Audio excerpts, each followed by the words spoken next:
आज के वीडियो में हम समचतुर्भुज की विशेषताओं पे बात करेंगे।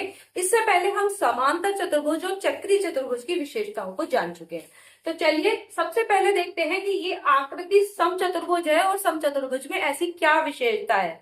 तो पहली एक विशेषता की इसकी चारों भुजाएं जो होती हैं बराबर होती हैं। यानी अगर ये समचतुर्भुज ए बी सी डी है तो ए भी भुजा, बी सी भुजा, सी डी और डी ए ये चारों क्या होंगी? बराबर होंगी। तो पहली विशेषता क्या है? चारों भुजाएं बराबर।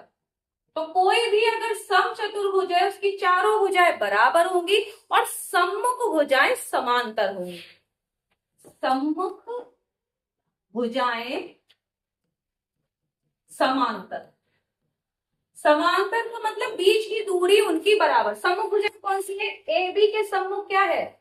ए बी के सम्मुख है डी सी और ए डी के सम्मुख क्या है? B C. तो ये भुजाएं समांतर हैं और चारों भुजाएं बराबर हैं। चलिए इसके साथ एक और भी काम कर लेते हैं कि समचतुर्भुज के साथ समांतर चतुर्भुज की जो विशेषताएं हैं उनको भी हम कंपेयर कर लेते हैं कि कौन सी इन दोनों में एक जैसी होती है और कौन सी अलग अलग। तो अगर हम एक समांतर चतुर्भुज भी बना देते, एक रफ डायग्राम है ये ए बी सी और डी। तो इसमें क्या होता है? इसमें आमने सामने की भुजाएं बराबर होती हैं। ठीक है, तो इसमें और इसमें क्या फर्क है? ये है एक आपका समांतर चतुर्भुज। एक समांतर चतुर्भुज में आमने सामने की भुजाएं बराबर होती हैं और एक समचतुर्भुज में चारों भुजाएं बराबर होती हैं। दूसरा, सम्मुख भुजाएं समांतर होती है, वो इसमें भी और इसमें भी। तो एक आपने क्या विशेषता देखी कि समचतुर्भुज की चारों भुजाएं बराबर, समांतर चतुर्भुज की सम्मुख भुजाएं बराबर। और दोनों में एक और विशेषता कि सम्मुख भुजाएं समांतर होती है, इसमें भी और इसमें भी। तो ये दोनों की विशेषता है। अगर कोणों की बात करें तो सम्मुख कोण बराबर। ठीक है, तो सम्मुख कोण कौन कौन से हैं? कोण ए और कोण सी, सम्मुख कोण बराबर। और इसमें भी ऐसा ही होता है, सम्मुख कोण आपके बराबर। अगर ये वाला हम मान ले ए तो इसके सम्मुख ये भी ए होगा और ये बी मान ले तो ये भी बी होगा। सम्मुख कोण बराबर, इसमें भी सम्मुख कोण बराबर। ये ए है तो ये भी ए होगा, ये बी अगर मान ले तो ये भी बी। तो दोनों में एक जैसी विशेषता है। अब आसन्न कोण की बात करते हैं। आसन्न कोण क्या होते हैं? जो जिनमें की एक भुजा उभयनिष्ठ होती है जिस पर की वो कोण बन रहा हो। अब देखिए कोण ए, आपका कोण ए अगर ए हमने माना है और कोण डी ये हमने बी माना है, तो देखिए इन दोनों में ही ये इस पे कोण बन रहा है। ये देखिए बी ए बी और ए डी पे ये कोण बन रहा है ए। ठीक है, तो अब ये वाला कोण और ये वाला कोण आसन्न कोण है, इसमें भुजा ये वाली ए डी उभयनिष्ठ है। तो इन दोनों का योग ए प्लस बी ये कितना होगा? 180 डिग्री। ऐसे ही इसमें भी आसन्न कोणों का योग 180 डिग्री होता है, समांतर चतुर्भुज में भी और समचतुर्भुज में। तो ये दोनों में सेम है। अब आते हैं विकर्णों में। तो अगर विकर्ण की बात करें तो देखिए विकर्ण ये तो समांतर चतुर्भुज में आपने देखा था कि विकर्ण समद्विभाजित करते हैं, यानी बराबर बराबर बांटते हैं। यानी अगर ओ पर काट रहे हैं तो ओ सी जितना होगा उतना ही ओ ए होगा, ओ सी बराबर ओ ए, है ना, और ओ डी बराबर ओ बी। विकर्ण क्या करते हैं? समद्विभाजित करते हैं। ठीक है, अब इसमें देखिए क्या करते हैं, इसमें भी विकर्ण समद्विभाजित करते हैं, लेकिन जो एंगल होता है जिस पर विकर्ण समद्विभाजित करते हैं वो 90 डिग्री पर होता है। ठीक है, यहाँ आपका विकर्ण 90 डिग्री पर समद्विभाजित करते हैं। ये किसकी विशेषता है? विभाजित करते हैं। तो इसमें विकर्ण समद्विभाजित करते हैं, लेकिन वो कोण 90 डिग्री नहीं है। लेकिन अगर समचतुर्भुज है तो उसमें विकर्ण 90 डिग्री पर समद्विभाजित करते हैं। अब क्या है कि इसमें विकर्ण अगर 90 डिग्री पर समद्विभाजित करते हैं तो यहाँ पर एक थ्योरम बहुत काम करती है समचतुर्भुज में। वो क्या? वो है पाइथागोरस थ्योरम। एक समचतुर्भुज को जब विकर्ण एक दूसरे को काटते हैं 90 डिग्री पर तो क्या बनता है? चार, ये देखिए, एक ये, एक ये, एक ये और ये, चार बनते हैं आपके समकोण त्रिभुज। और समकोण जहां त्रिभुज है वहां पर कौन सी थ्योरम लगती है? Pythagoras theorem. और अब इसका हम यूज करेंगे और कुछ क्वेश्चंस करेंगे, जैसे कि मैंने आपको ये इसकी विशेषताएं बताई हैं, इन्हीं विशेषताओं पर आधारित जो आपके कॉम्पिटिटिव एग्जाम्स में आते हैं या आपके टेक्स्ट बुक में क्वेश्चंस हैं, तो उनको हम कैसे करेंगे शॉर्ट ट्रिक के द्वारा। तो चलिए इसको सीखते हैं। पहला क्वेश्चन है, एक समचतुर्भुज का परिमाप दिया है और इसकी प्रत्येक भुजा की लंबाई ज्ञात करनी। बहुत आसान सवाल है, ओरल है, क्योंकि आप एक समचतुर्भुज को समझते होंगे। मैं एक छोटा सा रफ डायग्राम बना देती हूँ। मान लीजिए ए बी सी डी, ये एक समचतुर्भुज है। तो आपने अभी अभी समचतुर्भुज की विशेषताएं पढ़ी कि इसकी चारों भुजाएं बराबर होती हैं। अब चारों भुजाएं बराबर होती है, परिमाप क्या होता है? परिमाप होता है बाहरी माप, यानी ये चारों भुजाओं का योग कहलाएगा आपका परिमाप।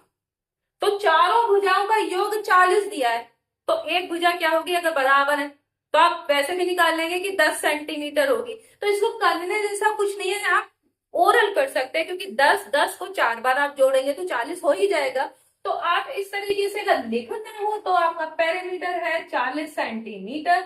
तो आपकी भुजा अगर हम ए मान लें, ये ए होगी तो ये भी ए होगी, ये भी ए और ये भी ए, क्योंकि चारों भुजाएं बराबर है। तो ए क्या हो जाएगा आपका? 40/4 करेंगे तो आपका कितना आएगा? 10 सेंटीमीटर। तो आपका बहुत सीधे आप ओरल निकाल सकते हैं, ये लिखने की भी जरूरत नहीं है। तो आपको अगर इसके कॉन्सेप्ट पता है, विशेषताएं पता है, तो आप आराम से कर सकते हैं। दूसरा, एक समचतुर्भुज के विकर्ण।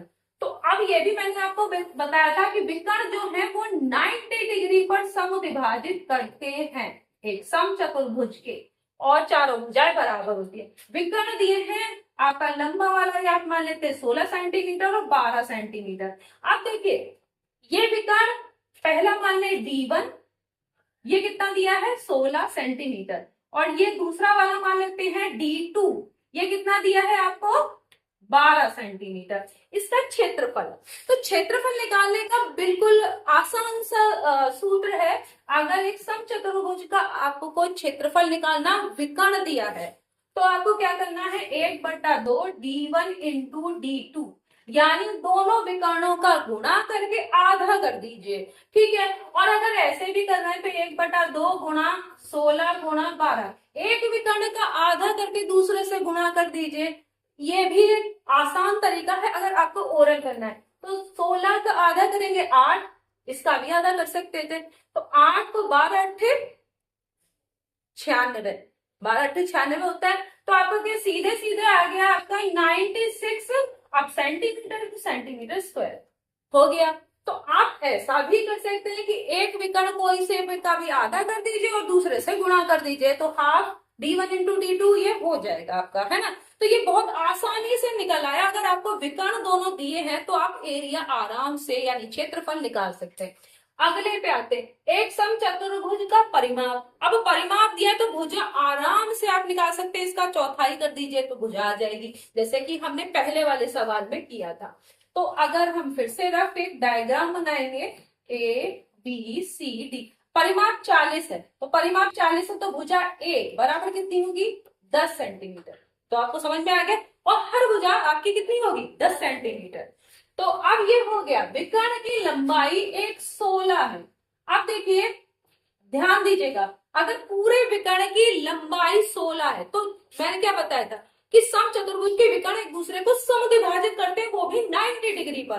तो अगर विकर्ण 16 है तो आधा कितना हो गया? 8 सेंटीमीटर। मान लो ये वाला हमने अगर 16 माना तो ये आधा कितना हो गया? मान लो O पे काटते हैं तो ये 8 सेंटीमीटर।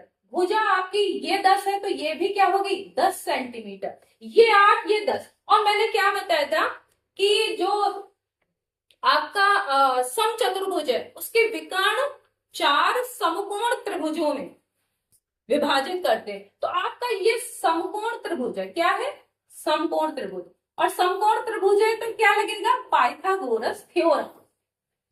पाइथागोरस थ्योरम के हिसाब से ये बिल्कुल आसानी से आप निकाल लेंगे कि ये जो दूसरा, आप दूसरे विकर्ण की लंबाई पूछिए, यानी आपको इतना आधा पता चल जाए तो आप इसका दुगना कर लोगे तो आपको विकर्ण पूरा पता चल जाएगा। तो ये क्या करना है, हमें ये नीचे वाले निकालना है। तो ये समकोण त्रिभुज में ये क्या है, ऊपर वाला कर्ण, ये क्या है लंब, और ये आधार।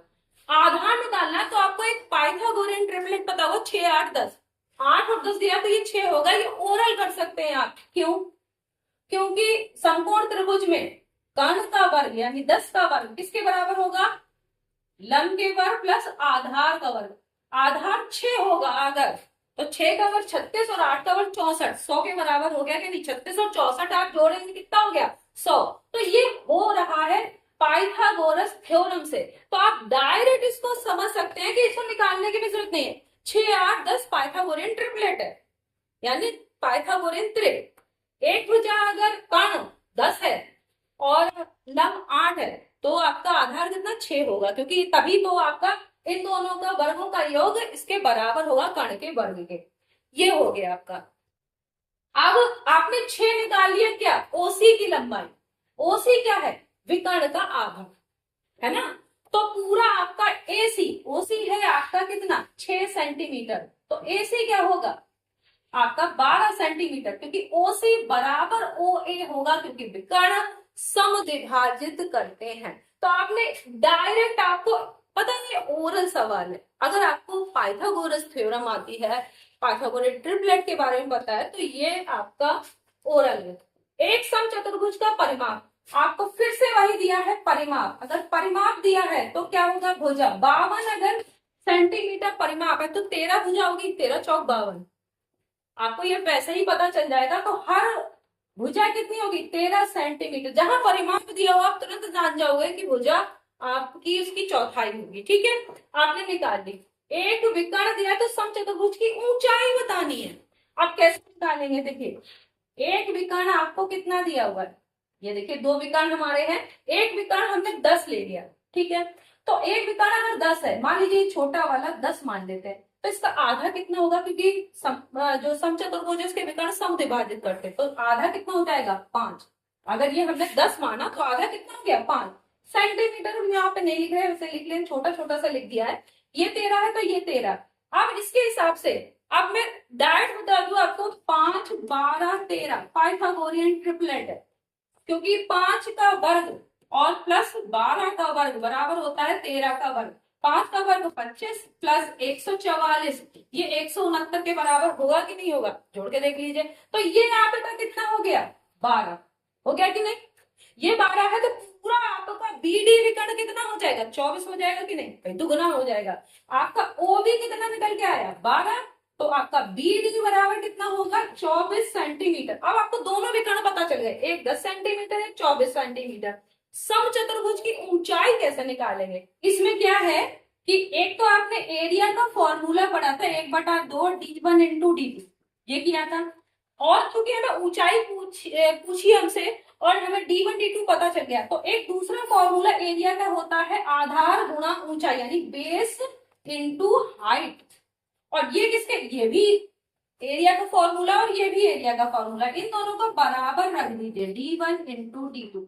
अब देखिए बेस कितना है, बेस कितना है, भुजा के बराबर है, जितना, कितनी भुजा है 13, 13 यहाँ गुणा h बराबर क्या होगा 1/2 इंटू d1 कितना है आपका, कितना है आपने जो माना था 10 सेंटीमीटर, और d2 अभी आपने जो निकाला है वो है 24, ऐसे कर दिया। 2 से यहाँ पे काटा, यहाँ हो गया 12। अब h का मान क्या हो जाएगा, h अगर निकालेंगे तो ये हो जाएगा 12.120 बटे आपका 13। 13 से इसे भाग दे लीजिए तो 13 नैम 117 होता है, 13 नैम 117, तो ये आएगा आपका, अगर हम यहाँ लिख दें h की वैल्यू, तो 120 बटे 13 है, तो 9 सही, 120 में से 117 घटा दीजिए, 3 बचेंगे, 3 बटे 13, ये आपका आ गई हाइट, इतने सेंटीमीटर। तो आपको यहाँ पर क्या क्या चीजों की जरूरत पड़ रही है। एक तो अगर पैरामीटर दिया हो यानी परिमाप दिया हो तो आप भुजा निकाल लेंगे। दूसरा, आपको पाइथागोरस प्रमेय पता होगी तो आप कोई भी विकर्ण या उसका आधा ये सब करके निकाल सकते हैं। दूसरा, विकर्णों के गुणा करेंगे तो एरिया निकल आएगा। आधार निकाल सकते हैं, ऊंचाई निकाल सकते हैं, ये सारा चीजें निकाल सकते हैं। नेक्स्ट वीडियो में हम सम चतुर्भुज से संबंधित कुछ और प्रश्न करेंगे। तब तक के लिए धन्यवाद।